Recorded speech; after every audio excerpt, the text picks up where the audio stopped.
Salut tout le monde, pardon, bienvenue dans cette nouvelle vidéo d'Anacalypsie. Aujourd'hui, du coup, je tourne le 2 janvier, je sais pas si cette vidéo sortira le 2 janvier, peut-être demain, je verrai quand est-ce que j'aurai le temps de la monter. J'ai pas mal de petites vidéos à monter. Du coup, je vous souhaite une bonne année, une bonne santé, parce que dans les autres vidéos que je dois monter, je vous le dirai pas, tout simplement parce que je les ai tournées au mois de décembre. Bon, ouais, début décembre, donc voilà. Donc bonne année, bonne santé, que tous les projets que vous aimeriez mettre en avant puissent se réaliser. On sait tous très bien que les choses ne se passent jamais parfaitement, donc voilà, mais autant espérer quand même que les choses puissent se passer au mieux pour tout le monde. Du coup, aujourd'hui, sur cette chaîne, vous allez avoir trois vidéos concernant 2023. Vous allez avoir cette vidéo aussi sur de la pire à la meilleure série télé de 2023. Ensuite, vous aurez un flop film et un top film. Donc, je pense que je ferai le flop en premier et le top en deuxième. De toute façon, je les tournerai moi dans mon coin à la suite, mais je pense que je vous les partagerai l'un après l'autre. Et d'abord le flop et ensuite le top pour, comme d'habitude, voilà, garder le meilleur pour la fin. Et concernant l'année 2023, sur ma chaîne musicale, K-pop and Song, vous pouvez également aller voir si vous voulez. Il y aura un énorme tournoi, donc avec l'application Oufoufou, dont cette année, tous les dimanches, il y en aura un sur une chaîne parmi les 8. Hein. Il n'y en aura pas un à chaque fois sur cette chaîne-là en particulier, mais de temps en temps, il y en aura. Et du coup, c'est un site qui permet de faire des petits tournois. Voilà. Et pour ma chaîne de musique, du coup, je vais créer un énorme tournoi avec toutes les musiques d'artistes que j'aime bien sorties durant l'année 2023. Il y en a énormément. Voilà, en plus, j'étais obligé d'attendre là, début janvier, que toutes les musiques de décembre soient sorties pour les rajouter. Mais du coup, j'ai assez hâte d'avoir un peu comme pour les films et les séries, avoir un peu cette nostalgie de tout ce qui s'est passé en 2023. Ce qui avec la musique fonctionnera mieux que ici, parce que avec la musique, il y aura les sons directement pendant la vidéo. Donc voilà. Donc si vous aimez bien la musique aussi, n'hésitez pas à aller checker. Je ne sais pas quand est-ce que sortira la vidéo sur la musique, mais c'est sûr que ça sortira dans le mois de janvier, parce que après le mois de janvier, ça n'a plus vraiment de sens de faire ce genre de vidéo. Enfin, du moins, c'est mon avis. Donc, dans cette vidéo, qu'est-ce qu'on va faire? On va d'abord faire comment on appelle ça déjà? Des mentions honorables et déshonorables. Donc, il y aura une bonne mention, une mauvaise mention de séries. Voilà, vous comprendrez pourquoi elles ne sont pas réellement dans le top. Et ensuite, il y aura un top 11 des séries que j'ai regardées, qui sont sorties en 2023. Donc ça fait pas beaucoup, hein. Franchement, j'ai regardé très très peu de séries. Parce que là, vraiment, ce que vous avez dans cette vidéo, c'est tout ce que j'ai regardé. Donc, c'est-à-dire pas grand-chose, hein, parce que ça fait quoi? Ça fait à peu près une saison par mois, entre guillemets. Euh, Si on devait les dispatcher dans l'espace et le temps. Bref. Et du coup, je partirai de celle que j'ai le moins aimée à celle que j'ai le plus aimée, parce qu'il n'y en a pas suffisamment pour faire un top et un flop comme pour les films. Parce que pour les films, j'ai du rattrapage à faire, une dizaine de films à rattraper, et j'ai déjà un top 11 et un flop 9. Donc voilà, en sachant que je sais qu'il y a déjà des trucs qui vont rejoindre le flop et d'autres qui vont rejoindre le top, quasiment sûr parmi ce que je vais regarder. Euh, Alors qu'avec les séries, globalement, sur les 11, il y en a 10 où j'ai passé un bon moment et une où j'ai passé un très mauvais moment. Donc je peux pas vraiment faire de top et de flop comme ça. Donc, on va pouvoir débuter d'abord avec les mentions honorables. Donc la bonne mention honorable, c'est Percy Jackson. Je sais plus comment ils ont appelé ça, les Olympiens ou les rôles Olympiques, bref. Qui est une série Disney+, voilà, donc qui n'est pas dans le top des séries, tout simplement parce que la série n'est pas terminée et qu'elle se terminera en 2024. Donc, Percy Jackson sera dans le top réellement l'année prochaine, en fait, pour la série 2024, puisque là, on aura vu la série au complet et que ce sera beaucoup mieux de juger une série au complet. Mais en tout cas, j'ai passé un très bon moment, en tout cas sur les 3 premiers épisodes. Hein. Vous avez déjà les vidéos euh, de partager sur la chaîne, donc vous le savez, si vous les avez vus, que je passe un bon moment, parce que c'est un peu plus fidèle au roman, bien qu'il y ait quand même des choses adaptées. Surtout pour moi le plus gros point de Percy Jackson, et c'est ce que je ressortirai sûrement l'année prochaine, c'est que ça m'a donné envie de relire les romans. Voilà. Il y a très très peu d'œuvres comme ça qui me donnent envie de lire, de moins de relire des romans, surtout dans une période où j'arrive plus à lire. Alors, bien sûr, quand je dis que j'arrive plus à lire, c'est avec des grosses guillemets, je sais toujours lire, j'essaye de continuer. Alors, c'est plus facile avec les mangas parce que ça se lit assez vite, mais c'est vrai que depuis que je suis à l'université, donc il y a 8 ans, je n'ai pas relu un roman pour mon plaisir. Je dis bien pour mon plaisir parce que quand j'étais en ADLCER, pendant ces 3 ans-là, j'ai eu des cours de littérature, donc là, il n'y avait pas le choix de lire soit des romans, des pièces de théâtre, enfin, des conneries comme ça. Bien que j'ai pris beaucoup de plaisir à les lire, mais c'était pas réellement pour moi, c'était pour faire des devoirs. Donc je range pas ça une catégorie de passer un bon moment. Enfin de lecture pour moi-même. C'était pour les profs, mais en soi, c'était quand même des très bonnes lectures. Bref. D'ailleurs, Yépée du Monde, dont j'ai parlé l'année dernière, enfin en 2023, sur la chaîne de littérature, était justement une de ces œuvres que j'ai lues pour les cours et que j'avais plutôt bien aimé. Bref, sinon j'aurais pas fait de vidéo dessus. Mais du coup, Percy Jackson a eu cet exploit de me redonner envie de lire les romans. Donc, je pense que Harry Potter sera remplacé par Percy Jackson pour l'année 2023. Et en plus, c'est bien parce que comme il y aura eu la série de sortie, ce sera plus simple de parler du roman par rapport à la série et tout. Donc, j'ai assez hâte de me replonger dans Percy Jackson. Même si je pense que ce sera plus vers la fin d'année ou l'été. Je verrai un peu comment je vais gérer ça avec mon planning de mémoire. Euh, du coup, voilà, Percy Jackson, c'est plutôt la bonne mention, mais voilà, pour juste 3 épisodes de sortie, bien sûr, on peut pas vraiment foutre ça dans un top ou un flop. Je vois pas vraiment l'intérêt, mais je tenais quand même à faire une mention honorable, parce que techniquement, la série a débuté en 2023, donc c'est quand même bien de mentionner qu'on a un bon programme qui débute en 2023 et qui continuera certainement en 2024. Ensuite, la deuxième mention honorable, ou plutôt déshonorable dans ce cas-là, c'est une série Disney Plus également, c'est Extraordinary. Du coup, je la mets pas dans le top tout simplement parce que j'ai vu que le premier épisode, et le premier épisode, au lieu de me donner une hype ou des choses comme ça comme pour Percy Jackson, a fait tout l'inverse, ça m'a juste donné envie d'arrêter en fait, tout simplement. Du coup, Extraordinaries, qui est également une série Disney+, ça raconte quoi? Ça raconte tout simplement l'histoire d'une jeune femme un peu ratée, hein, c'est pas vraiment voilà, la femme forte et tout ça, ce qui n'est pas non plus dérangeant, hein. Moi je demande pas à avoir des femmes fortes dans tous les films ou toutes les séries, voir des femmes un peu plus nuancées c'est bien aussi, voilà, surtout dans notre époque. Mais le problème de la série, c'est qu'ils ont l'air déjà de partir sur une direction qui me plaît pas, parce que le perso principal, tout ce qu'il veut, enfin tout ce qu'elle veut, c'est avoir des pouvoirs, puisqu'elle est la seule personne adulte, puisque apparemment les gens commencent à obtenir les pouvoirs à partir de 18 ans, la plupart l'ont à leurs 18 ans, comme sa sœur qu'on découvre dans la série. Mais elle, elle veut absolument obtenir un pouvoir, machin.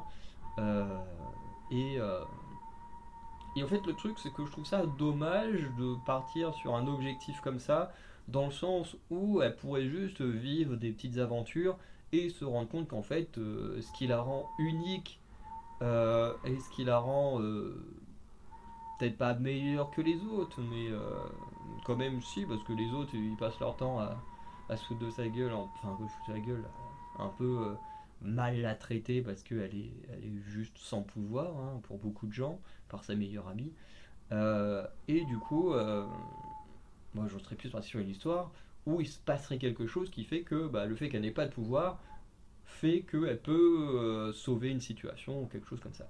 Mais là, ils ont l'air plus de partir en mode j'ai pas de pouvoir, ça me fait chier, je veux absolument un pouvoir, machin. Bon. Après, encore une fois, j'ai pas vu la fin, mais en tout cas, quand on regarde l'épisode, on semble partir sur cette direction. Honnêtement, c'est une direction qui ne me plaît pas. Parce qu'au final, si elle obtient un pouvoir, elle devient juste comme tout le monde, et puis c'est nul quoi. Bref, donc j'espère en tout cas qu'ils ne sont pas partis sur cette direction. Et l'autre chose qui m'a beaucoup dérangé, c'est juste les dialogues. C'est nul, mais c'est nul. Et en fait, même ce qui se passe dans l'épisode, il n'y a rien d'intéressant qui se passe. On découvre les persos, machin, on découvre son objectif de vouloir avoir un pouvoir, mais on se fait chier. Puis c'est là tout le temps à parler de cul, machin. Alors en soi, que ça parle de cul, machin, ça me dérange pas. hein. Je suis un grand fan de How I Met Your Mother, ou How I Met Your Mother, t'as un des persos qui pense qu'à ça. Et quand on le voit, ça nous fait marrer, mais parce que le mec est tourné au ridicule, donc c'est drôle. Là, dans la série que j'ai mis à la première place, on voit l'héroïne dans une scène de cul dès le début. Alors il n'y en a pas tant que ça dans la série, hein, je vous le dis tout de suite, mais la série commence direct là-dessus. Et c'est pas non plus dérangeant. Mais quand t'as des blagues sur le cul, des blagues pipi caca pendant quasiment les 30 minutes d'épisode, au bout d'un moment c'est chiant, quoi. Au bout d'un moment, t'as juste envie d'éteindre l'épisode et te dire bon allez, on passe à autre chose parce que on comprend pas où ça va. Et surtout que moi, je fonctionne d'une manière très particulière. Je sais pas vous, mais en gros, ma façon de fonctionner, c'est je regarde l'épisode pilote. Si l'épisode pilote me plaît, je continue. Si l'épisode pilote me plaît pas, je balance. Ça dégage. Je veux dire, il existe tellement de séries télé qui sortent à l'année, même dans un mois, il y a au moins, je sais pas, il y a peut-être des centaines de séries qui sortent quasiment au mois, hein, avec toutes les plateformes qui existent et tout. Euh, je me dis, j'ai autre chose à foutre que perdre mon temps avec une série dont l'épisode pilote me plaît pas. Pour ceux qui se demandent ce que c'est un épisode pilote, tout simplement, c'est l'épisode qui est censé mettre en place l'univers. Donc présenter les personnages, présenter un peu l'univers dans lequel tu te places, et ensuite un peu présenter ce qui est censé se passer durant la série. Voilà. Et pour certaines séries, je trouve que c'est très bien fait, certaines le font très bien. Et d'autres, pour moi, le font très mal. Et je trouve que, par exemple, Extraordinary a un très mauvais épisode pilote. Alors, si ça se trouve, le reste de la série, je suis désolé, il y a mon nez qui me dérange. Mais si ça se trouve, la série Extraordinary, ça se trouve, elle est très bonne. Mais l'épisode pilote est tellement mauvais que j'ai pas eu envie d'aller plus loin. Donc c'est pour ça que je l'avais dans les mentions honorables, enfin des honorables, parce que ce que j'en ai vu ne m'a pas plu, mais je n'ai pas vu la série en entier, donc je ne peux pas me permettre de la mettre dans le top. Voilà, je ne peux pas juger un produit que je n'ai pas vu en entier. Mais je tenais quand même à mentionner que l'épisode pilote ne m'a pas plu.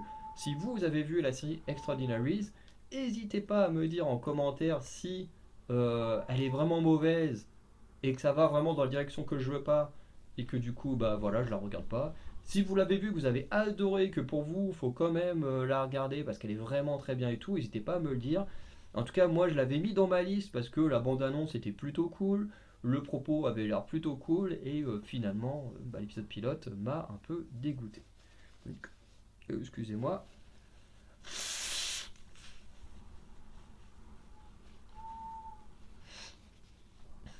Voilà.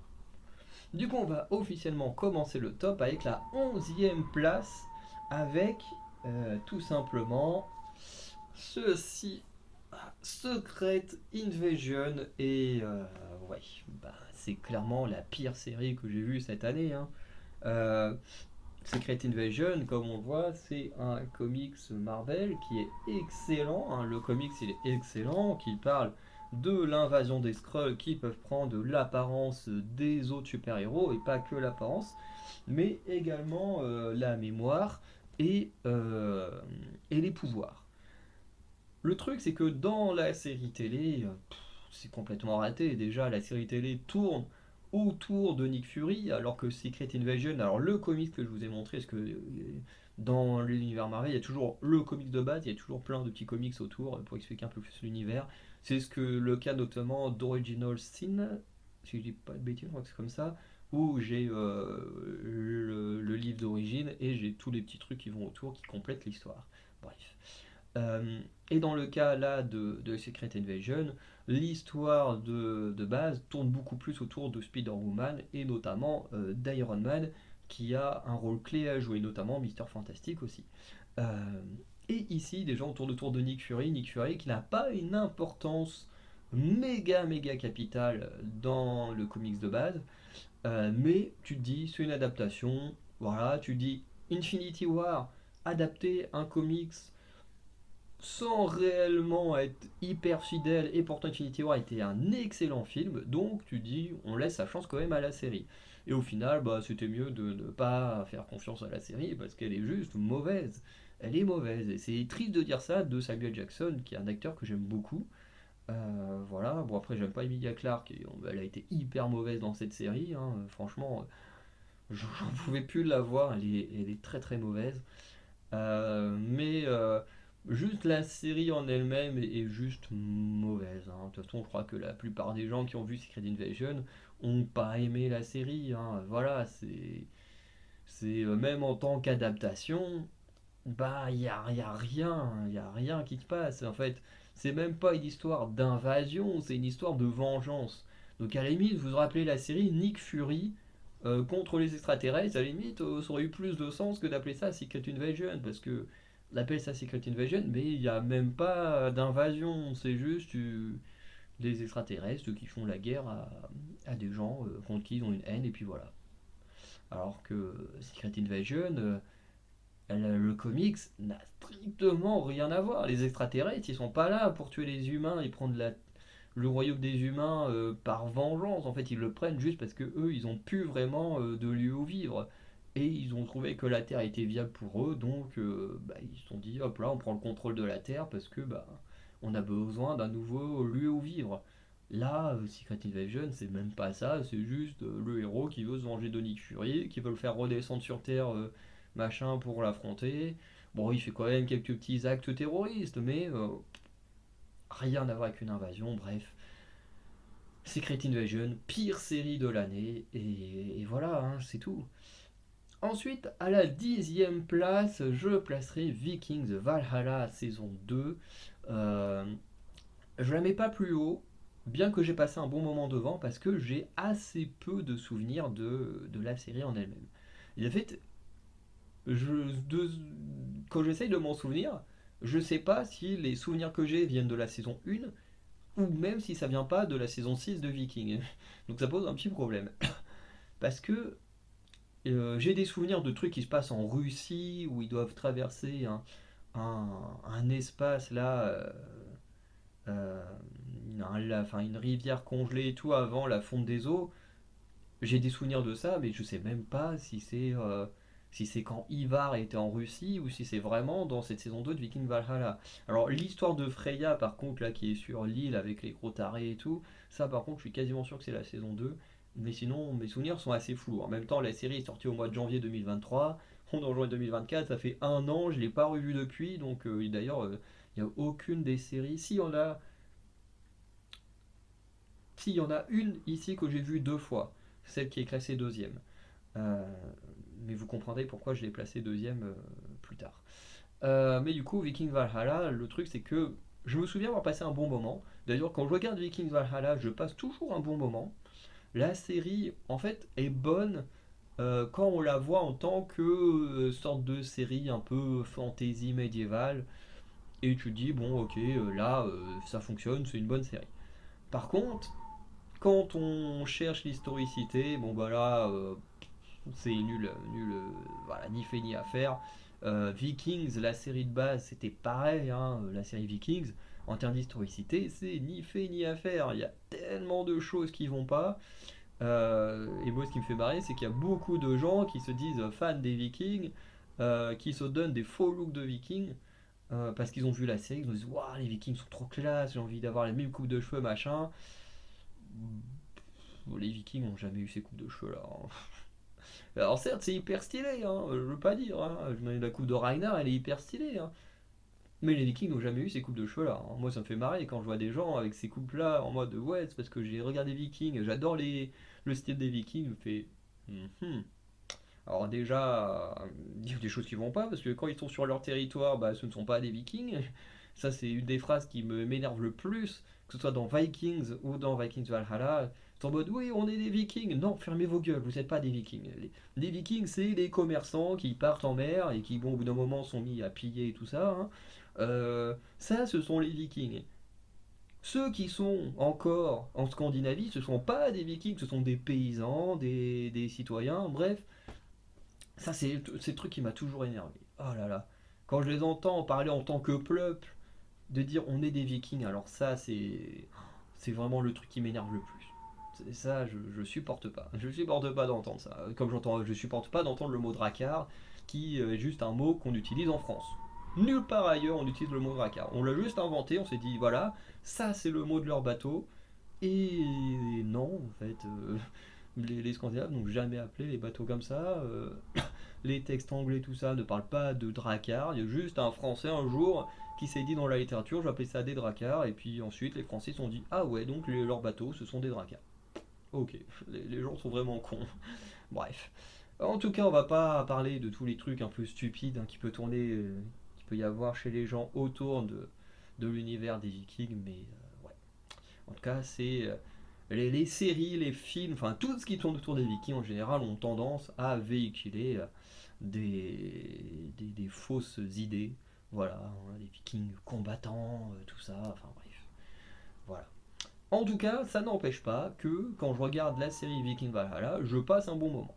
Et c'est pour ça que je la mets pas en tant que mauvais truc, mais je peux pas la mettre plus haut. C'est que d'un côté, j'ai pas beaucoup de souvenirs de la série, mais en même temps, bah, j'ai pas passé de mauvais moments, j'ai passé un bon moment. Donc voilà, je peux pas non plus euh, trop cracher dessus. En tout cas, série Netflix dans son cas ici.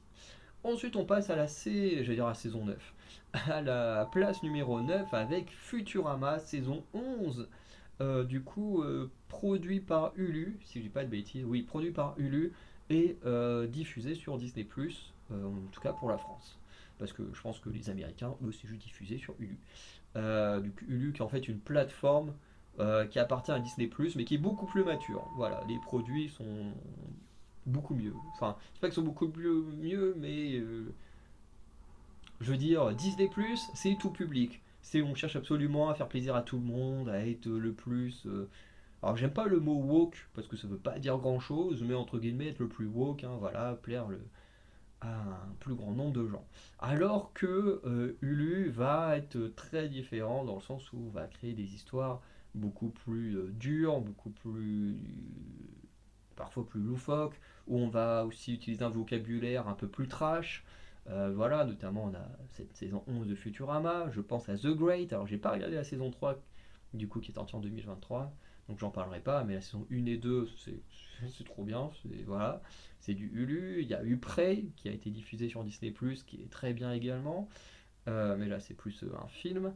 Il y a une série aussi avec Elle Fanning, je crois qu'il vient de Hulu, qui raconte l'histoire d'une jeune femme qui a enfin qui a été accusée de meurtre à cause du fait qu'elle ait harcelé à mort son copain qui a fini par se suicider, tout ça. Donc c'est le genre d'histoire qu'on retrouve sur Hulu, produit par Hulu, qui est clairement le genre d'histoire que Disney Plus ne produira jamais, ne mettra peut-être même jamais en ligne. Futurama, comme c'est un peu un dessin animé pour adultes, un peu comme Solar Opposite. Solar Opposite aussi est diffusé, enfin fait, je crois fait par Hulu et diffusé sur Disney Plus. Voilà, le genre de truc un peu plus trash que se permet Disney Plus en lui-même. Bref. En tout cas, Futurama, je l'ai mis en neuvième parce que je suis un grand fan de Futurama, mais c'est un peu comme pour Vikings, c'est que si je pense à des épisodes, eh ben, j'ai plus de souvenirs des épisodes d'avant que de la saison 11. Après, ça fait aussi, parce que la saison 11 est sortie quand même il y a un petit moment maintenant. Et en plus, elle est en deux parties, je crois. Donc, elle n'est pas encore au complet. Donc là, c'est plus saison 11, partie 1, hein, si on peut dire ça comme ça. Alors, je me souviens très bien du premier épisode parce que j'avais écrit la vidéo, j'avais sorti une vidéo et après, j'ai complètement zappé de faire le reste. Du coup, j'ai regardé le reste dans mon coin. Mais en tout cas, moi je suis un grand fan de Futurama, c'est un univers que j'adore, un des rares univers de science-fiction que j'adore. Moi j'ai trouvé ça bien. Alors au début j'étais un peu perturbé par, je crois, la voix de Bender, mais je crois qu'on m'a expliqué que la personne qui faisait le doublage à la base est décédée, un truc comme ça, donc voilà, paix à son âme. Et du coup, bah forcément, avec une nouvelle voix, ça fait un peu bizarre, mais ça n'enlève pas la qualité de Futurama. Parce que quand j'ai appris que ça allait sortir sur Disney, que c'est eux qui allaient gérer le truc, au début, j'ai eu très peur. Je me suis dit, attends, Disney va faire du Futurama. Sérieux, Disney qui fait une suite à Futurama, ça fait extrêmement peur. Quand on connaît Futurama, que t'apprends que c'est Disney qui s'en occupe, ça peut que faire peur. Et au final, quand j'ai appris ensuite que c'était plutôt Hulu qui gérait vraiment le dossier, je me suis dit, bon, ok, c'est Hulu, c'est bon, ça devrait le faire. Et au final, c'est vrai que là, on peut regarder Futurama tout à la suite. Bah, tu prends cette saison 11, t'as pas l'impression qu'il y a eu une coupure je crois qu'il y a eu une coupure de 10, 13 ans, un truc comme ça. T'as pas l'impression qu'il y a eu de coupure. Vraiment, l'écriture est vraiment dans le même style. Les épisodes, c'est vraiment les délires un peu qu'il y avait avant. Donc, honnêtement, je suis plutôt satisfait. Mais encore une fois, ce qui fait que je mets Futurama à la 9e place, c'est bah, le côté où j'ai pas beaucoup de souvenirs d'épisodes en soi si je devais en ressortir, à part le tout premier avec le binge watching. Voilà. On passe à la 8e place avec la dernière série que j'ai vue de 2023 qui est What If saison 2. Voilà, qui en soi est une bonne série. L'idée, j'aime bien l'idée de reprendre des moments des films et de voir, bah tac, si tu changeais tel élément, qu'est-ce qui aurait pu se passer. Je trouve le concept vraiment bien. Honnêtement, moi j'aime bien ce concept-là. Voilà. Mais j'ai trouvé que cette saison 2 était bien sans plus. Voilà. Il y a des épisodes qui sont très bons. Notamment, j'aime beaucoup, beaucoup l'épisode autour de Peter Quill. Je trouve que celui-là est pas mal. Mais après, le reste, c'est sympa. Et voilà. Il y a un épisode, honnêtement, que j'ai même pas regardé en entier parce que tout était sous-titré. Ça m'a fait chier. Donc, je suis passé à autre chose. Mais voilà, d'épisodes plutôt marrants, comme celui d'Happy Hogan, voilà, qui s'injecte les trucs de Hulk. Je dis bon, ça c'est marrant. Bon, l'épisode de Nebula, il est plutôt sympa.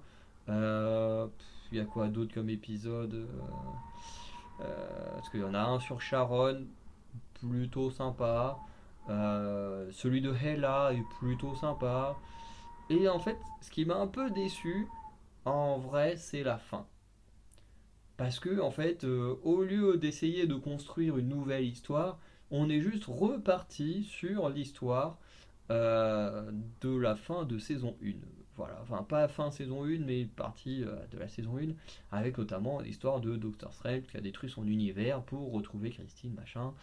Euh, voilà. Et au final, on termine l'histoire sur quoi? Sur Doctor Strange qui a toujours envie de retrouver Christine et qui manipule Sharon Carter pour retrouver son univers et retrouver Christine, machin.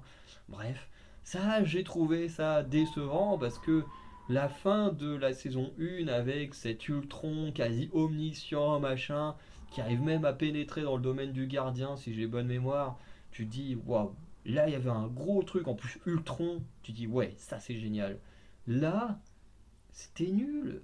C'était nul cette fin là. Juste reprendre ce qu'il y avait dans la saison 1 parce que vous savez pas quoi faire et de se dire bon bah allez, on sait pas quoi faire comme épisode final. Donc l'épisode final sera juste bah le Docteur Strange qu'on a laissé de côté qui veut toujours retrouver Christine et qui cette fois c'est lui le méchant. Ça, j'ai trouvé ça assez naze. Et c'est pour ça que What If n'est pas placé beaucoup plus haut. Et pourtant, les What If, je me suis tout maté hier, hein, au moment où j'enregistre. Mais voilà, il y a des épisodes que j'ai bien aimés, celui de Peter Quill que j'ai adoré, et le final que j'ai trouvé complètement à chier. Voilà. Donc si vous faites une saison 3, ne revenez pas sur un détail de la saison 2. Faites vraiment des trucs nouveaux, avec une fin nouvelle et pas revenir bah tiens ce méchant là on l'a laissé de côté hop, on le reprend et puis voilà on fait un truc vite fait avec. Bref, à la 7e place on a, attention, ceux qui sont juste au dessus, là vous les voyez peut-être, avec la lumière c'est pas top. Attends, je sais pas c'est quelle lumière qui dérange. Bon, vous avez bien vu, là il y a le petit Netflix à côté de ma tête, là voilà vous les voyez juste à côté du renard. Ah, et hop.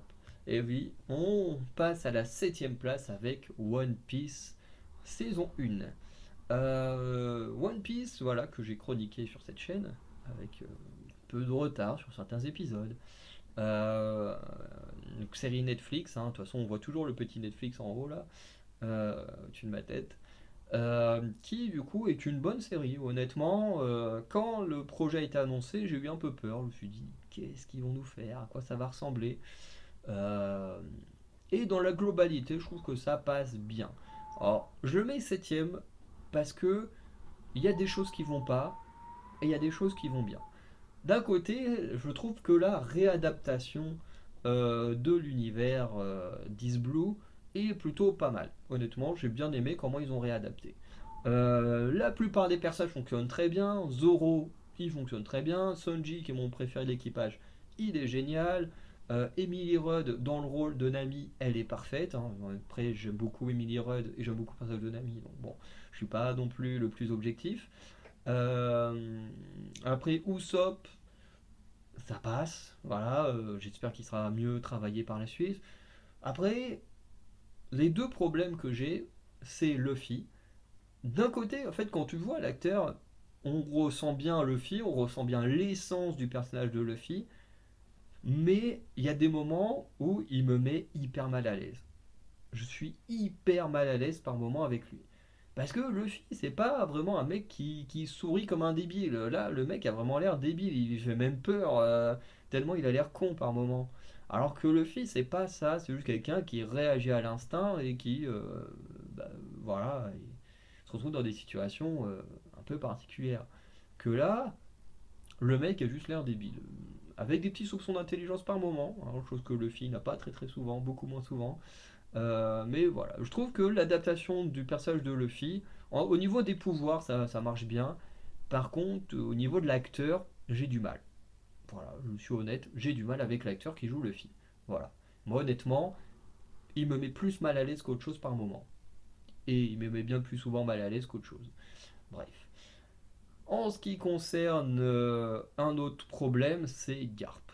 Garp, je n'aime pas du tout Garp dans la série télé. Parce que Garp, c'est censé être le héros de la justice, et là, bah, il ne fait absolument rien de juste. Il fait enfermer un soldat de la marine qui ne fait que son travail, qui est de protéger ses hommes. Tu dis, pourquoi? Ok, Morgan, dans les mangas, c'est un enculé. Dans la série télé, Morgan n'a rien de méchant. Et là, t'as Garp qui arrive, boum, je te punis, machin. Tu dis, what, pourquoi? Ça n'a pas de sens. C'est complètement con ce que tu fais. Le mec, en plus, il passe son temps à traquer son petit-fils. On essaie de lui expliquer que voilà, il pourra rien y faire. Il fait oui, oui, j'ai compris. Et ben, on va être plus dur avec lui. Je dis, what? Pourquoi? Ça n'a pas de sens. Et en plus, à la fin, il fout une raclée à son petit-fils. Fait bon, bah, c'est juste pour vérifier que tu seras un bon pirate. Ouah, le personnage de Garp, une catastrophe. Garp, franchement, il est mauvais du début à la fin dans cette saison. J'espère qu'ils vont vite se rattraper sur Garp. Parce que là, le personnage de Garp, il est ni fait ni à faire. Il est mauvais, c'est tout. Voilà. Après, la série en elle-même, elle reste quand même très bien. En plus, elle est assez courte. Il y a quand même le passage chez Usopp qui est assez long et chiant. Mais le reste est vraiment pas mal. Franchement, passer un très bon moment devant One Piece. Ensuite, à la sixième place, on reste du côté de Netflix avec Barracuda Queens. Barracuda Queens qui est une série suédoise qui s'inspire de faits réels, mais quand on dit s'inspirer, c'est vraiment s'inspirer au sens large. Puisque tout simplement, Barracuda Queen, c'est une série autour de 4 jeunes femmes, puis 5, du coup, qui... yo, bah, tout simplement de 4 à 5 jeunes femmes qui en fait se retrouvent endettées, un peu dans la merde financièrement, et du coup qui décident de commettre des cambriolages dans leur voisinage afin de rembourser leurs dettes. Et au final, elles vont prendre plaisir à cambrioler des gens et, euh, et du coup, voilà, elles prennent juste du plaisir à ça et vont continuer jusqu'à ce qu'elles se fassent choper, bien entendu. Et quand on dit que c'est inspiré globalement de faits réels, c'est que, en fait, la seule chose de réel dans cette série, c'est que bah, en fait c'est les cambriolages dans le sens où en fait Barracuda Queens est inspiré en fait de l'histoire d'un groupe de jeunes hommes parce que ce ne sont pas des femmes dans la réalité, ce sont des jeunes hommes qui avaient une bande, je ne sais plus comment s'appelle la bande, qui pareil faisait partie d'une famille, enfin deux familles très aisées, voilà, donc qui venaient de familles bien quoi. financièrement, et qui ont décidé de commettre des cambriolages. Voilà, donc j'ai fait quelques recherches, et après je ne suis pas rentré plus dans les détails. Ce sera intéressant si un jour je parle plus en détail de Barracuda Queens, et ensuite de faire une vidéo en mode qui étaient réellement ces personnes-là dont on s'inspire. Mais globalement, voilà, la seule chose de vrai dans la série, c'est que les voleurs venaient de familles riches. C'est tout. C'est la seule chose de vrai. Tout le reste est totalement romancé. Voilà, parce qu'on a changé le sexe des vrais voleurs. Euh, et, et voilà. Ensuite, la série, elle se regarde bien, elle est assez courte, hein, je crois que c'est entre 6 et 8 épisodes. Voilà, moi je me suis tout fait en une après-midi ou une matinée, je sais plus. Mais j'ai passé un très bon moment, voilà, on suit ces jeunes Suédoises, voilà, qui se retrouvent endettées Alors il y en a une, c'est... euh, parce que en gros, chacune a plus ou moins son petit arc, avec sa petite histoire. Il y a le personnage principal de Lolo, qui, elle, son truc, c'est qu'elle se retrouve endettée, mais je sais plus pourquoi elle se retrouve endettée. Je me demande si c'est pas à cause des dépenses qu'elle a fait dans le bar. Oui, c'est ça. Lolo, elle doit beaucoup d'argent parce qu'elle a fait énormément de dépenses dans un bar. Donc du coup, elle se retrouve endettée pour ça. Il y a Ensuite, il y a deux sœurs. Il y en a une qui se retrouve endettée également euh, parce qu'elle s'est endormie dans l'hôtel au moment de prendre son bain et que du coup, bah, là, fait plein de dégâts puisque bah, l'eau s'est introduite partout et notamment dans d'autres chambres. Ce qui fait que bah, du coup, elle se retrouve endettée pour ça. Sa petite sœur, elle a son petit arc parce qu'elle va se faire violer par un gars qui vend des œuvres d'art. Il y en a une, pareil, la quatrième de départ, puis elle a son petit arc du fait qu'elle travaille comme femme de ménage dans une maison, et puis bah pareil, qu'elle subit des attouchements et tout par le maître de maison. Euh, et il y en a une cinquième qui va rejoindre le groupe, et qui elle aussi a son petit arc, puisque elle, se, elle subit du chantage financier par la nounou de la maison, puisqu'elle va entendre parler du premier cambriolage, et du coup elle va faire du chantage du coup à la fille qu'elle est censée garder. Voilà, donc chacun a son petit arc, sa petite histoire à régler, c'est vraiment sympa. Euh, c'est pas non plus la meilleure série, notamment à cause de la fin. Voilà. Donc, si vous voulez pas être spoilé de la fin, passez directement, voilà, vous mettez j'essaierai de voir. Ouais, non, je pense que je vais chapitrer la vidéo. Ouais, je vais essayer de chapitrer cette vidéo. En fonction d'où j'aurai mis les photos, je pourrais les chapitrer assez facilement, je pense. Donc, si vous voulez pas être spoilé, passez au chapitre suivant. Et sinon, voilà. Mais globalement, en fait, ce qui m'a déçu dans la fin, c'est qu'il y a Freya, qui était mon perso préféré de la série, donc qui est la jeune femme qui s'est fait violer par le marchand d'art, voilà, j'aime beaucoup ce personnage-là, qui est un peu l'image de l'innocence de la femme et tout ça, et franchement, j'aime beaucoup, parce que on sent que, contrairement à d'autres personnages qui font les cambriolages par vengeance, elle suit le groupe. Elle suit le groupe. Quand elle vole le lapin, tu sens que c'est pas un vol méchant, c'est juste que voilà, elle aime bien les animaux et du coup elle dit oh bah vas-y, je vais prendre le lapin avec moi. Enfin, elle a un petit côté un peu perché, un peu voilà, que j'aime beaucoup.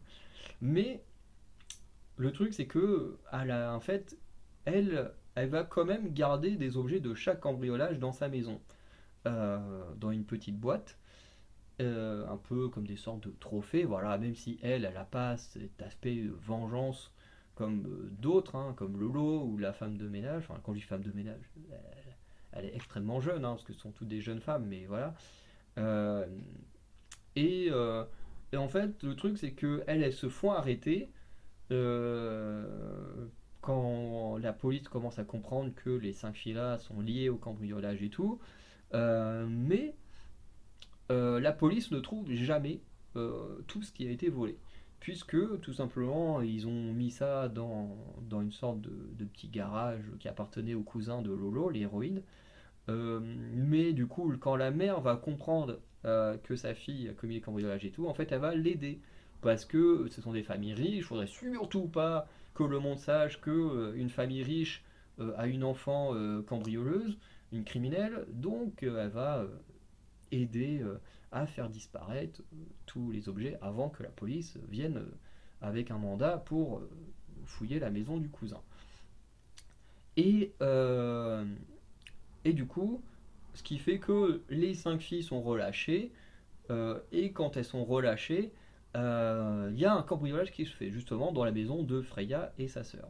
Et dans le cambriolage, les voleurs ont volé la boîte avec tout ce que Freya avait gardé. Et le truc, c'est que,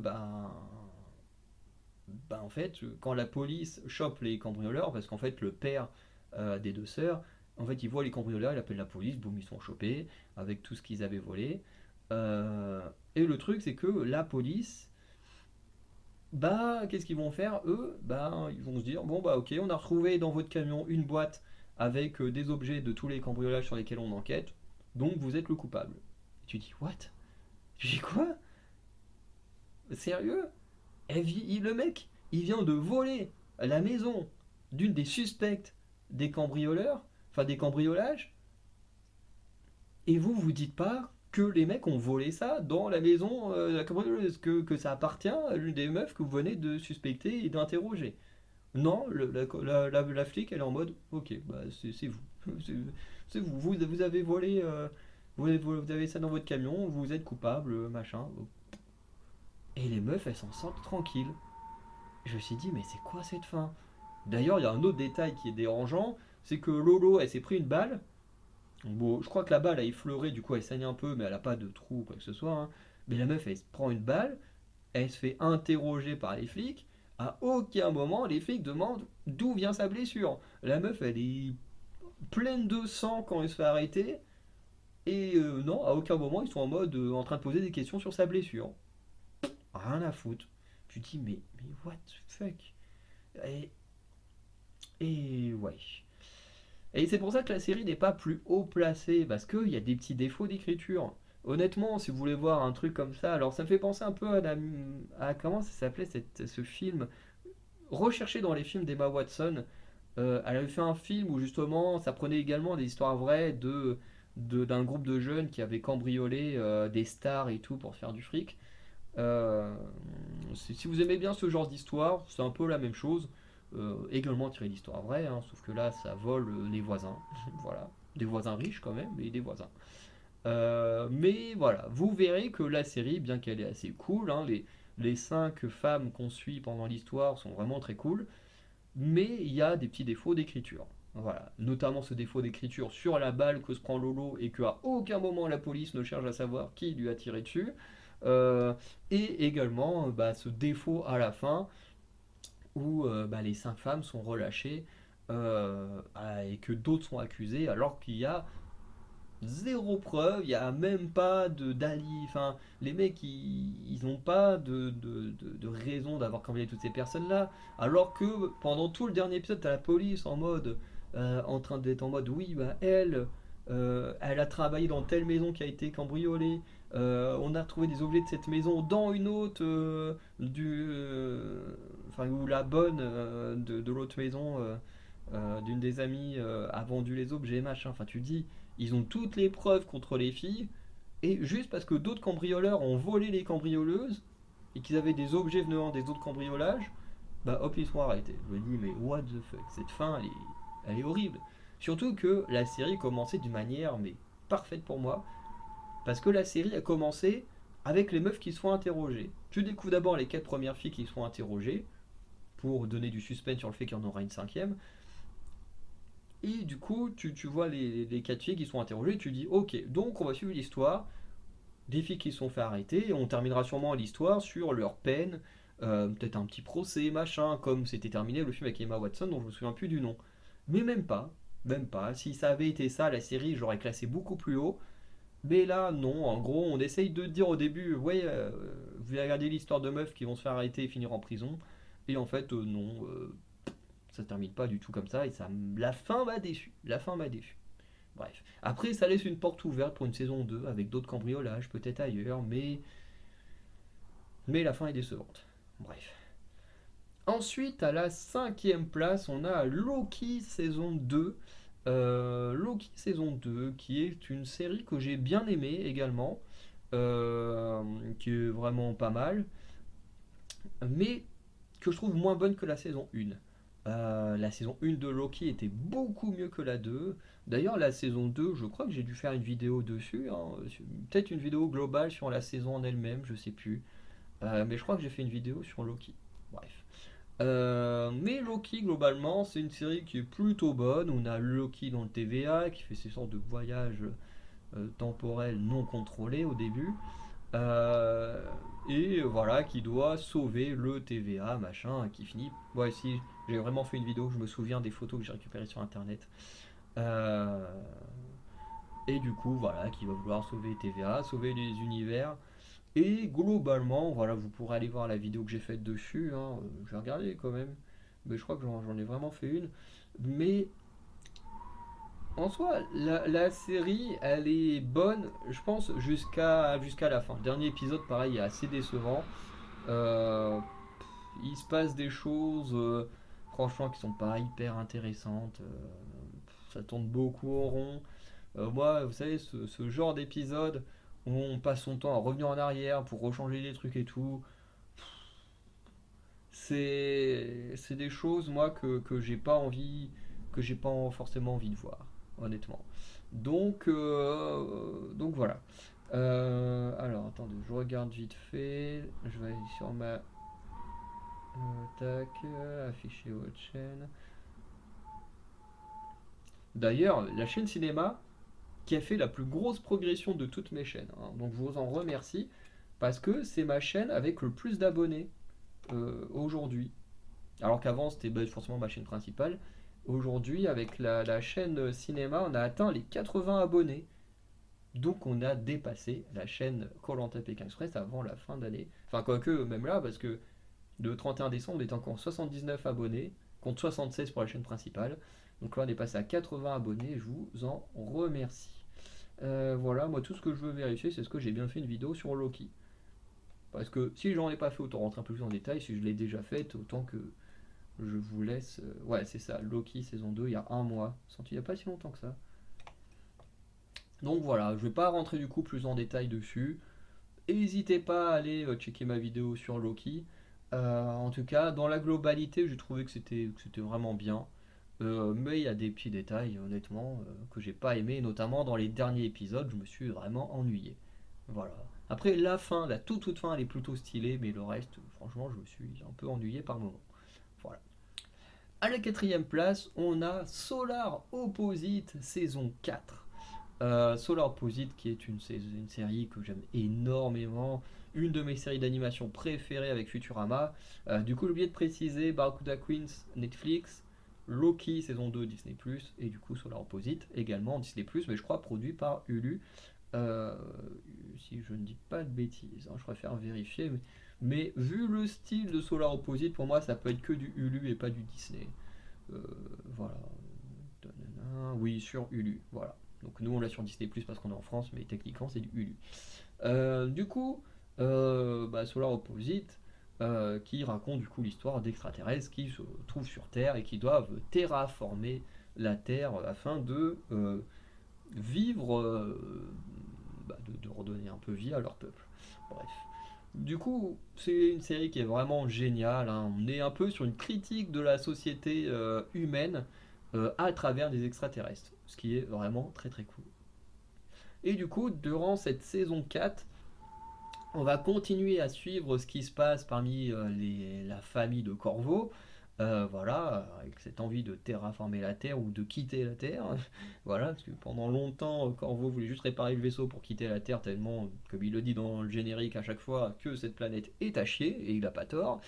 Euh, et au final, il y a une sorte de terraformation qui sera faite à la fin de la saison 4, qui est très inattendue, et j'ai hâte, honnêtement, de voir la saison 5 s'il y en a une. Enfin, je crois qu'il y aura une saison 5 en 2024, parce que la fin de la saison 4, je crois que c'est la fin la plus hypante de la série Solar Opposite, hein. Je parle pas de série en général, mais parmi les fins des 4 saisons de Solar Opposite, La fin de cette saison 4, c'est celle qui donne le plus de hype. Quand tu vois ce qui se passe à la fin, tu dis, ouais, j'ai envie de savoir ce qui se passe, ça va être très drôle.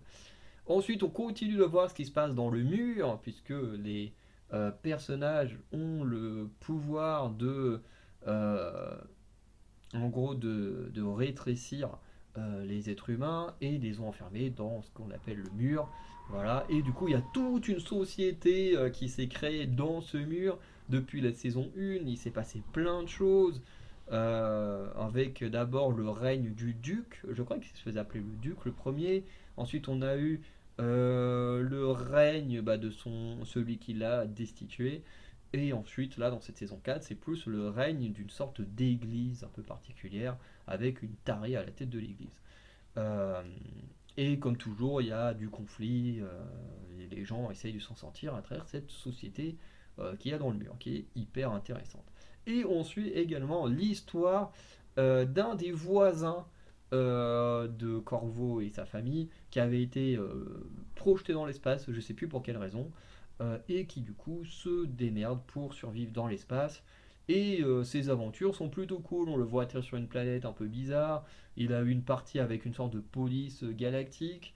Ensuite, il a rejoint une sorte de gang, voilà, qui est contre la police et tout, galactique. Donc, c'est très amusant. J'aime bien les aventures de ce personnage-là. Je ne sais plus comment il s'appelle, mais bref. La saison 4 de Solar Opposite est vraiment très bonne. C'est vrai que j'ai jamais fait de vidéo dessus, sur Solar Opposite, mais franchement, j'adore. J'aime beaucoup ce qui se passe. Et, euh, et voilà, en plus c'est que 4 saisons, franchement, allez regarder, c'est pas très très long, hein, c'est des épisodes de 20 minutes, et franchement, on s'éclate. Franchement, avoir une critique de notre espèce à travers des extraterrestres, je trouve ça très malin, ça permet de plus facilement critiquer la société, et honnêtement, moi je trouve ça très cool. À la troisième position, on a The Last of Us, saison 1.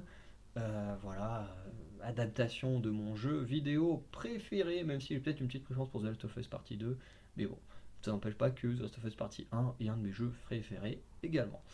Adaptation que j'ai trouvé vraiment très bonne, hein, franchement, sinon ce serait pas dans le top 3. Bien que je trouve que ça manque de rythme. En fait, je pense que c'est le gros problème de cette saison 1, c'est un manque de rythme, parce qu'on réadapte la série télé, même très bien. Hein, d'ailleurs, vous pouvez regarder mes vidéos sur The Last of Us qui sont sorties en début d'année dernière, si vous le voulez, dont certaines avaient fait des bonnes vues comparées à d'autres vidéos. Pas autant que mercredi, hein, mercredi, peut-être les records de vues que j'ai. Euh, Bref. Mais The Last of Us, franchement, je kiffe.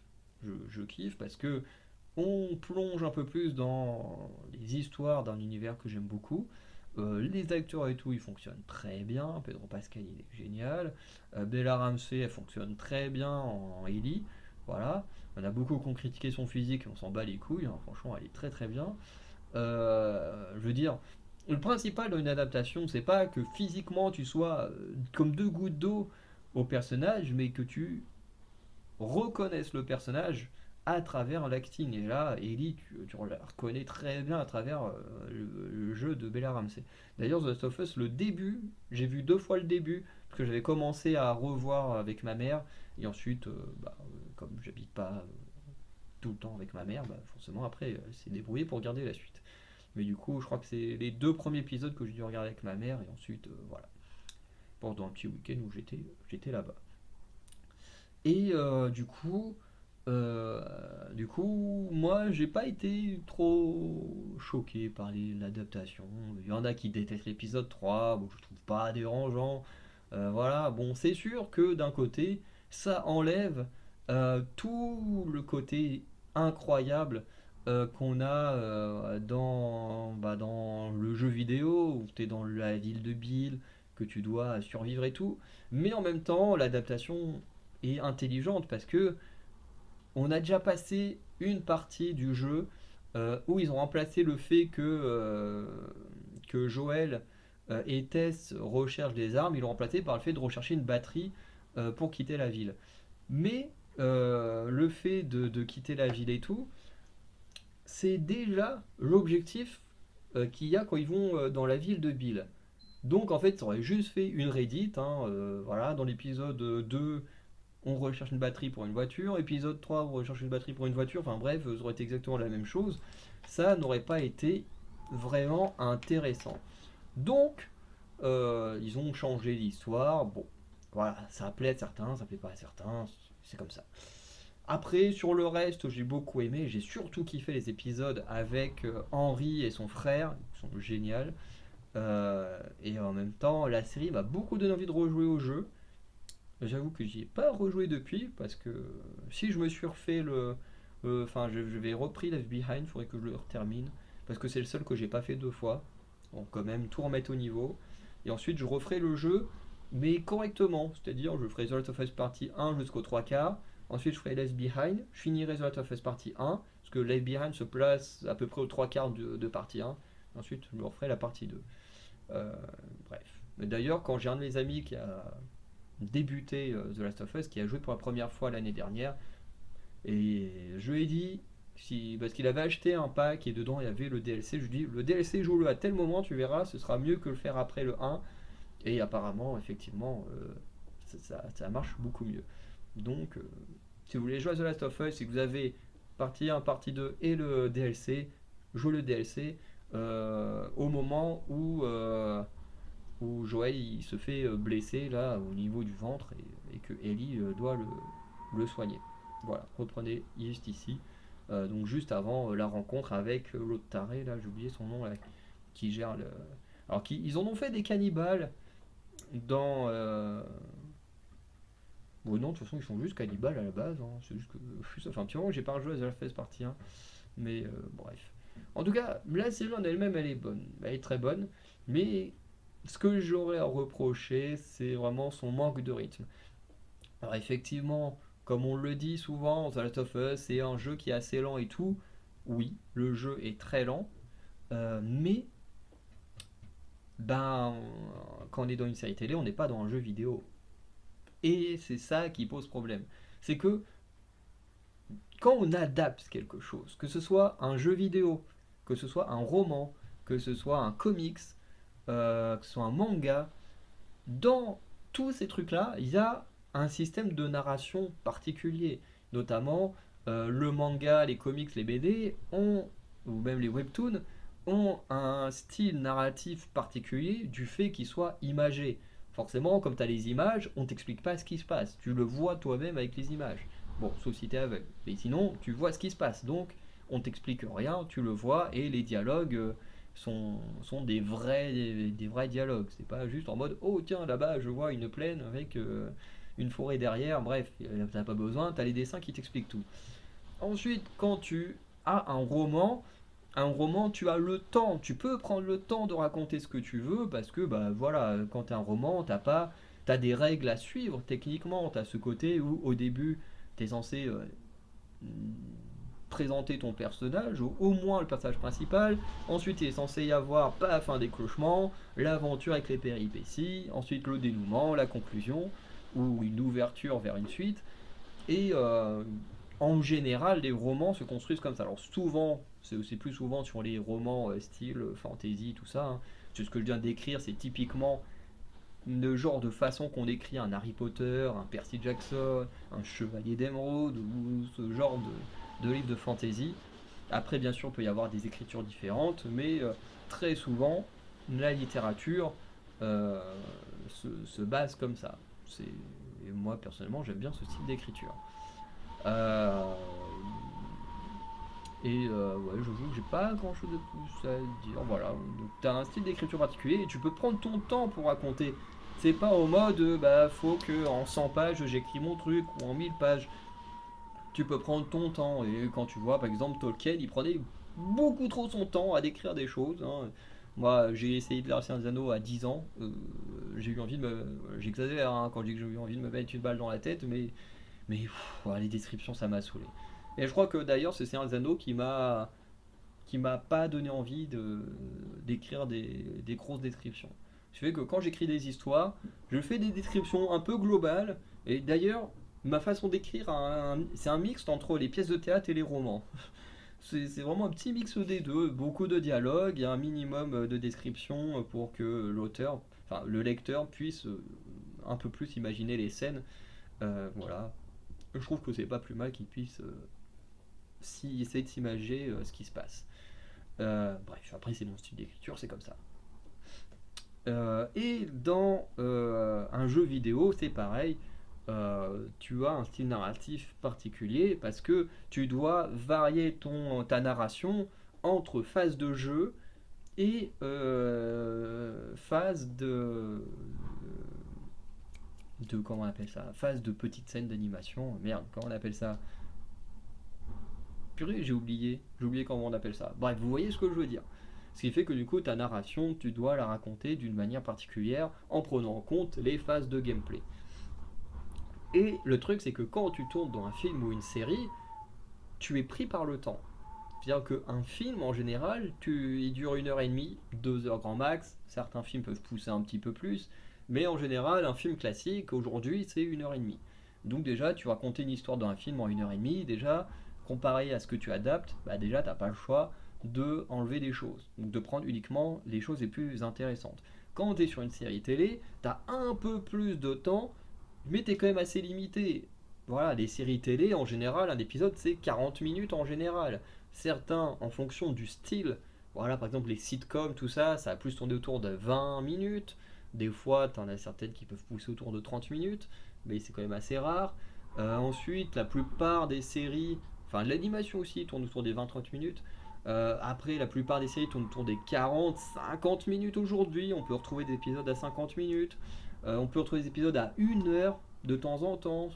Il y a très rarement des séries qui poussent des épisodes à 1 heure et demie.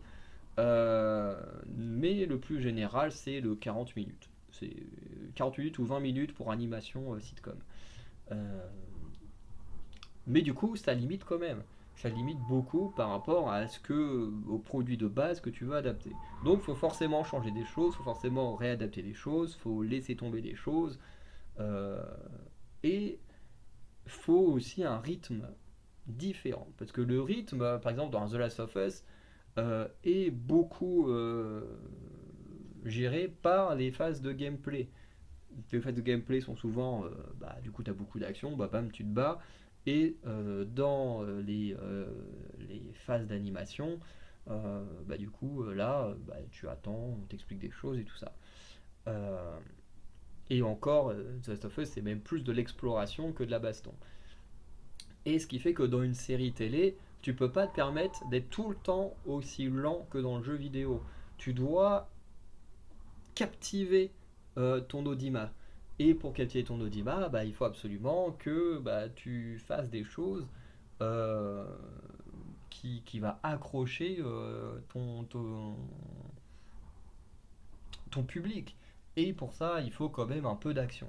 Ce qui fait que bah, tu as des moments où c'est mou et où tu t'ennuies un petit peu. Surtout quand tu connais déjà. Pardon. Mais quand tu connais déjà toute l'histoire, bah, c'est vrai qu'il y a des moments où tu t'ennuies un peu parce que c'est très lent, voilà, c'est très mou. Quand tu es dans le jeu vidéo, c'est pas pareil parce que tu es actif du jeu, c'est toi qui joues, donc c'est pas pareil. Et, euh, et voilà, enfin, de toute façon, c'était un des trucs les plus critiqués, je pense, de The Last of Us. C'est peut-être la seule critique que je peux accepter parmi la plupart de celles que j'ai pu voir. Hein. Quand t'as un mec qui te sort que The Last of Us, à part l'épisode 3, c'est du copier-coller de jeu vidéo, tu dis, mais alors toi, t'es complètement débile. Hein. Je sais pas si t'as vu la même série et joué au même jeu, mais à aucun moment c'est du copier-coller. Hein. Je veux dire, dans tous les épisodes, tu peux prendre plein de scènes qui ne viennent pas du jeu vidéo, mais t'as quand même des mecs sur internet qui te disent oui, c'est un copier-coller machin. Alors t'en as, c'est trop éloigné, t'en as, c'est du copier-coller, puis y'en a, y a pas assez de zombies, puis t'en as. Moi, honnêtement, je trouve qu'on est très bien adapté. Pour moi, la seule chose qui me dérange, c'est le rythme. Et c'est d'ailleurs cette question de rythme qui est problématique dans The Last of Us. C'est la raison pour laquelle je ne regarde pas d'animé. L'animé, c'est le rythme dans les animés, c'est une catastrophe. C'est une horreur, surtout dans One Piece. Oh là là, ça donne envie de vomir. Moi j'aime bien quand les rythmes sont bien travaillés et là les rythmes ils sont vraiment à chier dans l'animation. Et je parle bien des adaptations de manga. Et par contre, là, dans The Last of Us, le rythme m'a un peu dérangé, mais pas au point de détester la série, sinon elle serait pas en top 3. Ensuite, en deuxième position, j'ai mis Sweet Home saison 2. Donc Sweet Home qui est un drama coréen sorti sur Netflix, dont la saison 1 était sortie en 2020, donc on l'a attendu très longtemps. Qui est une série qui est vraiment très très bien. D'ailleurs, j'ai fait une vidéo dessus, donc je vais pas trop m'attarder sur la saison 2 de Sweet Home. Tout ce que j'ai envie de dire, c'est que la série est très bonne. On reste un peu dans la même ambiance que la saison 1, qui était déjà assez pesante. Euh, mais mais c'est quand même assez différent. Il y a beaucoup plus de personnages, j'ai l'impression. Ou le fait qu'on nous les présente moins bien donne un côté un peu fouillis, tu te souviens pas de qui est qui. Le fait que ça se passe sur deux périodes différentes, ça m'a un peu dérangé. C'est pas gênant en soi pour l'histoire, mais j'aurais préféré que tout soit d'une traite sur la même période. Alors que là, t'as un trou d'un an et puis hop. T'as plein de questions qui restent en suspens. Bon, voilà, après, on aura une saison 3 l'été prochain, donc voilà. Mais bon, c'est un peu dommage. Et ouais, après, pour certains personnages, il y en a qui ont bien développé. Hein. Eunyu, elle a super bien développé. Il y a des nouveaux persos qui sont vraiment très cool. Dont on a vraiment très envie de voir la suite. Le teasing de fin de la saison 2, c'est peut-être le meilleur teasing que j'ai vu cette année parmi les séries que j'ai vues. Hein. Le fin teasing de saison 2. Je peux pas le dire là parce que ce serait un spoil. Bon, j'ai déjà spoilé une série, mais bon, c'est pas très très grave. Mais là, teasing de fin, c'est la chose que j'attendais le plus dans cette saison 2. Bon, faudra attendre la saison 3, mais le teasing était incroyable. Mais voilà. Après, c'est la seule série, encore comme je disais, que j'ai vue deux fois cette année. Donc, je l'ai vue une fois tout seul et une fois où je l'ai regardé avec ma mère. Euh, Parce que je lui ai fait découvrir la saison 1 et 2, donc on a regardé les deux à la suite. Même si j'ai pas vu la fin de la saison 2, on a dû s'arrêter à la moitié jusqu'à ce que je doive rentrer chez moi. Euh, et voilà. Et je crois que ça m'a fait réaliser à quel point en fait la saison 1 était clairement supérieure à la saison 2. En fait, je pense que la série était excellente sur la saison 1 grâce au huis clos. L'aspect du huis clos, d'être tout le temps dans l'immeuble, donnait une ambiance bien particulière à la série qui fait que là, le fait qu'on soit dans un stade, qu'on voyage un petit peu, bon, du coup, on voit un peu plus de l'or de la série, ça, enfin, de l'univers, c'est cool. Mais en même temps, il y a moins ce côté terrifiant, enfermé, pesant, mais c'est tout aussi bien aussi. Voilà. Donc, ce qui fait que je mets Sweet Home en deuxième position, c'est tout simplement le fait que euh, je la trouve beaucoup moins bien que la saison 1. Ce qui fait que j'ai passé un beau moment dedans, mais en même temps, je me disais, ça vaut pas la saison 1. Et puis, il y a pas mal de petits défauts et tout. Je vous laisse regarder ma vidéo sur Sweet Home, voilà, qui est sortie il n'y a pas si longtemps que ça. Hein. Donc, n'hésitez pas à aller la voir et vous comprendrez. Parce que la série est sortie début décembre, donc il y a à peine un mois. Ouais, au moment aujourd'hui, ça fait pile un mois qu'elle est sortie. Donc voilà, n'hésitez pas à aller la voir.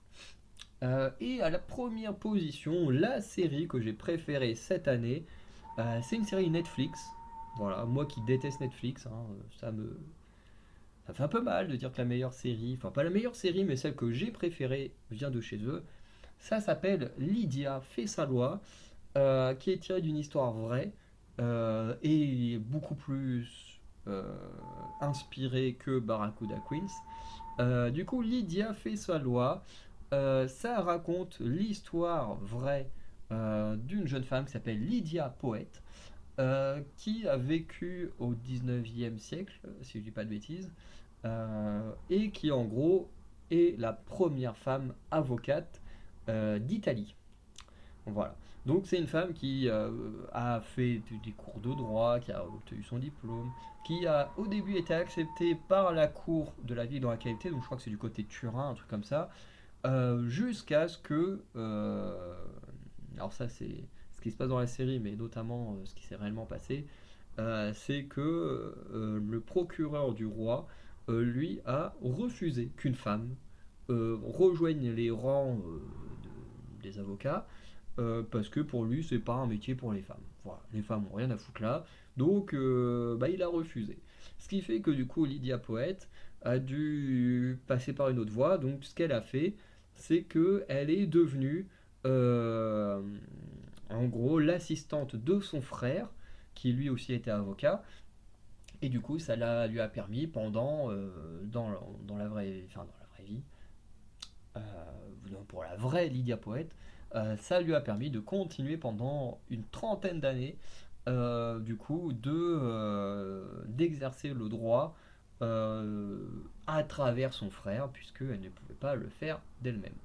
Et c'est uniquement, je crois, autour de ses 60 ans, puisqu'elle est morte très très tard, mais c'est seulement autour de ses 60 ans qu'elle a été enfin acceptée pour rejoindre le rang des avocats en devenant officiellement la première femme avocate.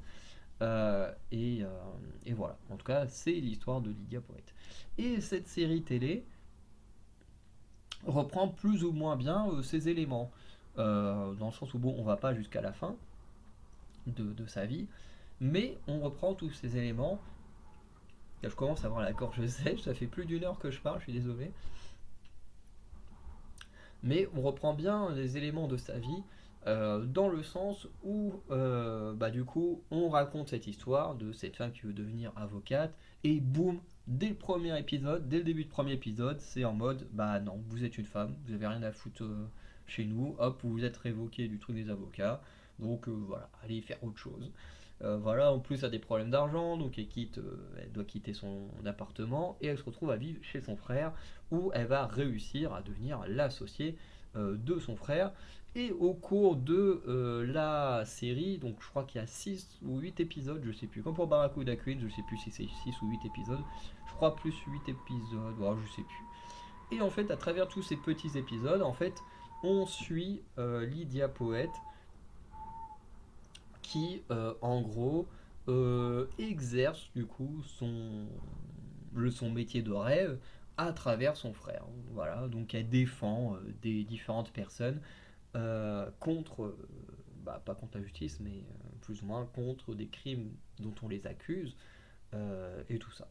Et en vrai, j'ai beaucoup aimé cette série. Franchement, elle est géniale. Après, ce qui est un peu dommage, parce que en gros, Lydia Poète, c'est une femme féministe avant l'heure. Dans le sens où, quand on regarde sa biographie, alors j'ai pas tout checké hyper loin, juste vu à la surface, mais globalement, ce qu'on apprend quand on fait des recherches, c'est que Lydia Poète aidait trois types de personnes en particulier. Les enfants, les marginaux et les femmes. Euh, et ce que je trouve un peu dommage dans cette série, c'est qu'on n'exploite pas ces trois univers différents que défendait la vraie Lydia Poète. Ici, dans la série, Lydia Poète va surtout défendre les femmes, alors, ce qui est normal, puisque bah, tu as une histoire où tu veux mettre en avant une femme forte, parce que c'est vraiment une femme forte.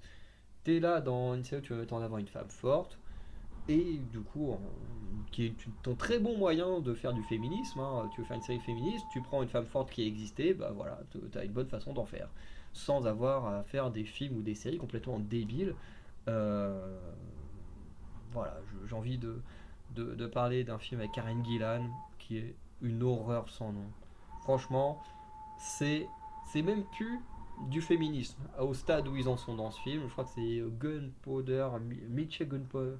Pardon, non. Attends, putain, comment il s'appelle?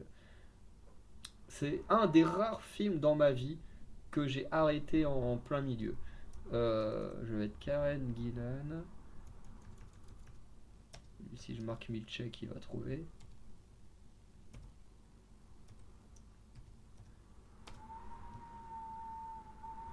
Bloody Milchek. J'avais au moins un mot sur les deux. Mais ce film, c'est même plus du féminisme, c'est carrément de la misogynie. Attends, non, misogyne c'est pour les femmes, c'est de la misandrie. Voilà, ça c'est le même mot pour les hommes. Du coup, misandrie, pour ceux qui ne savent pas, en gros, alors, c'est même pas vraiment de la misogynie, mais d'un côté, tu as les incels qui sont à un taux très élevé de misogynie qui détestent les femmes, et de l'autre côté, tu as les misandres qui sont les femmes qui détestent les hommes. Là, quand tu regardes ce film, C'est clairement misandre, hein. Vraiment, c'est en mode tous les hommes sont des débiles. La plupart des femmes sont des femmes fortes, incroyables et tout ça. Euh, Surtout, c'est que même les femmes ne se soutiennent même pas entre elles dans ce film. Parce qu'à un moment, ce qui a sauvé Karen Gillan, globalement, c'est le fait qu'elle soit féministe. Donc là, on est vraiment fait par les femmes hardcore côté féministe, hein, la branche extrême, du coup les misandres, euh, globalement, la meuf, elle est en mode à deux doigts de buter Karen Gillan, et Tandem qui fait mais non, mais les féministes fait oh bah c'est le féministe, elle peut rester en vie. Ce qui en gros veut dire que si t'es pas une femme féministe, t'es de la merde. Tu dis super les propos du film. Et franchement, ce film-là, j'ai dû regarder 20-30 minutes et je me suis dit non mais c'est trop pour moi, je peux pas continuer à regarder ce genre de film. Mais si vous êtes curieux de voir qu'est-ce qu'il ne faut pas faire quand tu veux faire un film féministe, regardez ce film et bah, vous aurez tout ce qu'il ne faut pas faire. Sinon, bah, pour savoir ce qu'il faut faire, regardez Lydia Poète parce que bah, là, ils ont tout compris. Ils se sont dit, t'as une femme qui a vécu dans un monde de macho, qui a dû se battre pour faire sa place, pour défendre d'autres femmes, pour défendre les gens qui étaient mis de côté comme elle. Et là, bah, vous avez clairement un, un bon, enfin du coup une bonne série féministe, parce que là, du coup on est sur une série et plus sur un film. Mais franchement, je trouve que pour faire du féminisme, c'est beaucoup mieux de faire des histoires sur ce genre de figure. Moi, j'ai adoré cette histoire. Franchement, je connaissais même pas. Je me suis dit, tiens, un truc sur des avocats. Moi, j'aime beaucoup les histoires criminelles. Je me suis dit, tiens, un truc sur des avocats. Je me suis dit, bon, on va regarder. Première femme avocate, ça peut être sympa. Au final, j'ai kiffé. Je me suis intéressé à l'histoire. Pareil, peut-être que pour Barracuda Queens, un jour, j'en parlerai. Je ferai des vidéos dessus, épisode par épisode. Et puis qu'après, je ferai une vidéo sur la vraie Lydia Poète. Ça pourrait être génial. Mais je trouve que, voilà, tu veux faire une histoire féministe, et bah hop, tu fais ça. Et surtout que Lydia Poète, c'est même pas une femme non plus hyper forte. C'est qu'elle défendait des choses que bah, les hommes ne défendaient pas, parce que bah, eux, ils étaient là, ils avaient la vie pépère, et puis toi, t'étais une femme, t'étais de la merde, voilà, t'allais dans ton coin, et puis c'est tout. Euh, et, euh, et du coup, ce que j'aime beaucoup dans le personnage de Lydia, c'est qu'elle a quand même un côté fragile. C'est pas genre Brie Larson dans Captain Marvel, qui est juste une femme badass et c'est tout. Là, tu sens que malgré que ce soit une femme forte qui veut défendre des valeurs particulières défendues par les hommes, eh ben, elle le fait quand même. Mais forcément, bah, c'est dur. Tu sens à travers elle que c'est dur, que parfois, bah, voilà, ça la touche, c'est compliqué. Et, euh, et c'est ça que j'aime. C'est ça que j'aime beaucoup. C'est que, voilà, c'est pas parce que tu mets une femme qui a des faiblesses ben, que ça en fait pas un personnage intéressant ou une femme intéressante. Au contraire, je préfère de très loin qu'on nous fasse un film féministe avec une femme comme ça, qui a des faiblesses, qui a des défauts, mais qui défend des très bonnes valeurs, plutôt qu'un personnage comme dans Ultimate Check ou comme dans les films Captain Marvel, où on est juste en train de te dire, hé hey, regardez, voilà, on a une femme très forte, machin, qui a quasiment pas de défauts, machin. Et je vois pas l'intérêt en fait. Je vois pas l'intérêt parce que un homme ou une femme, on a tous des défauts, on a tous des faiblesses. Aucun d'entre nous n'est parfait, on est des êtres humains, bordel de merde. Donc au bout d'un moment, essayez pas de donner un genre aux gens qui n'existent pas. Qu'on soit un homme ou une femme, on n'est pas parfait, on a tous des faiblesses, on a tous des défauts. Et pour moi, ce qui fait que j'aimerais le plus une histoire, c'est de le montrer, justement. Et de ne pas mentir sur ce qu'on est. Et justement, pour moi, cette série, elle est incroyable. Ce qui est lié euh, au côté de la loi, c'est vraiment très cool. L'histoire du personnage est très cool. Alors après, comme je disais encore, s'inspirer d'histoires vraies, mais il y a quand même des choses à prendre avec nuance. C'est que parmi l'histoire, c'est que dans son parcours professionnel, effectivement, on est très proche de la réalité sur son aspect où voilà, elle a été révoquée du barreau parce que c'était une femme, que les gens refusent qu'elle fasse avocate parce que c'est une femme. Tous ces trucs-là, c'est ce qui s'est vraiment passé. Ensuite, après, forcément, les choses ont changé. C'est quand même pris 30 ans pour changer. Mais voilà. Mais s'il y a des choses sur lesquelles il faut quand même prendre des pincettes, c'est sur ses relations amoureuses, puisque dans la série télé, elle se tape deux mecs. Voilà. On ne sait pas réellement si c'est des gens qu'elle a vraiment fréquentés dans la vraie vie. Il y a aussi, est-ce que le mec avec qui elle aurait dû se marier enfant, enfin pas enfant, mais adolescent, est-ce que ce gars était réellement un criminel aussi? Enfin bref, il y a quand même des choses à prendre avec des pincettes, notamment sur les relations amoureuses de Lydia Poète. Je pense que ces choses-là, vaut mieux en prendre des pincettes et pas prendre ces choses-là au sérieux. Par contre, sur son parcours professionnel, ça oui, c'est clairement ce qu'elle a vécu. Donc voilà. Mais en tout cas, moi je vous conseille de regarder cette série, elle est vraiment très bonne. Si vous aimez les trucs féministes, eh ben, regardez, c'est vraiment très bien. En plus, c'est pas une histoire où d'un côté les femmes sont géniales, les hommes sont des monstres. Même si on est quand même dans une société très machiste, on est dans l'Italie du 19e siècle, hein, même s'il n'y a pas que l'Italie qui est macho. Hein. Mais bon, l'Italie, c'est quand même une grosse image qu'on a d'eux, malheureusement. Euh, et ce qui est bien, c'est que tout le monde est plus ou moins nuancé. Je veux dire, t'as des femmes qui sont des criminels et qui ont vraiment commis des crimes, hein, voilà. Bien que défendues par Lydia, parce qu'elle n'a pas le choix, hein, t'es avocate, tu fais ton travail. Mais à un moment, elle devra défendre une femme criminelle. Donc voilà, on n'a pas que des femmes bonnes. Et d'un côté, bah, t'as des hommes qui sont horribles, qui sont des salauds, mais en même temps, ils le sont pas tous. D'ailleurs, t'as le journaliste qui se fait manipuler par une femme, t'as des hommes qui sont complètement horribles, mais en même temps, t'as le journaliste qui est un homme bien, qui se fait totalement manipuler. Euh, T'as le frère qui au début passe pour un enculé, puis qui finalement au cours de la série va évoluer et quand il va apprendre certaines choses sur sa sœur et leur père, il va finir par changer de mentalité un peu plus qu'avant. Et il va vraiment finir par accepter que sa sœur devienne vraiment son associé et puisse faire du droit. Bref. Euh, Honnêtement, franchement, en termes de développement de personnage, on a des bonnes choses dans cette série. Donc, n'hésitez pas à regarder Lydia fait sa loi, qui pour moi est sûrement la série que j'ai préférée cette année. Voilà, bonne petite découverte que j'ai fait là peu de temps avant d'avoir tourné la vidéo. Donc voilà, je vais m'arrêter là, la vidéo est très longue, c'est normal, hein, vous savez, j'aime bien discuter. C'est très rare que je fasse des vidéos fast cam, n'importe quoi. Facecam. J'en ferai peut-être un peu plus souvent à l'avenir. Mais voilà, c'est souvent à cause du montage. C'est plus long de faire du montage avec ce genre de vidéo que quand j'enregistre juste et que je fous les photos. Mais bon, je verrai. Peut-être que de temps en temps, ou peut-être au moins une fois par mois, je ferai une petite critique de film ou d'une série comme ça en facecam. Ça peut être sympa. Voilà. En tout cas, moi je vais m'arrêter là. Vous avez vu toutes les séries que j'ai vues au cours de l'année 2023, des moins bonnes aux meilleures. Et du coup, n'hésitez pas à me dire en commentaire lesquelles vous avez aimé, lesquelles vous n'avez pas aimé.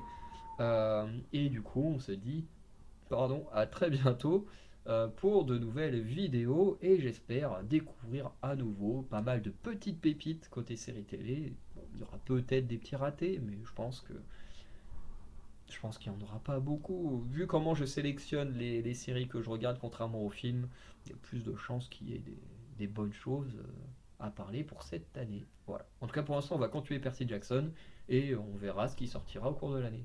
Allez, ciao les Calypsiens. Et n'hésitez pas à me mettre vos séries préférées et séries que vous avez le moins aimées de l'année 2023. Allez.